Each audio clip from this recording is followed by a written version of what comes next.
Masaya ang buhay noon.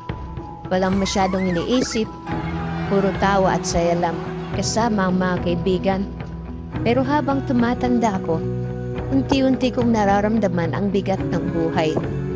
Ang dati simpleng problema ay nagiging komplikado. Naranasan ko ang mga pagsubok sa pamilya, sa paaralan at sa aking sarili. Ngunit ang lahat ng iyon ay nagbago nung dumating ka. May mga araw na parang napakabigat na ang lahat.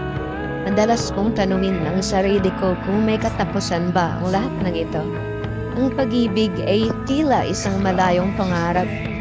Ngunit isang araw, dumating ka sa buhay ko. Hindi ko inaasahan na ang isang simpleng pagkikita ay magdudulot ng napakalaking pagbabago. Sa iyo ko nakita ang liwanag sa gitna ng kadiliman. Ang mga ngiti mo'y parang araw na nagbibigay init sa malamig kong puso.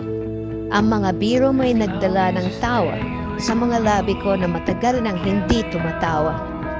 Sa iyo ko natutunan na ang buhay ay hindi laging puno ng problema. May mga pagkakataon pa rin para sa saya at pagmamahal.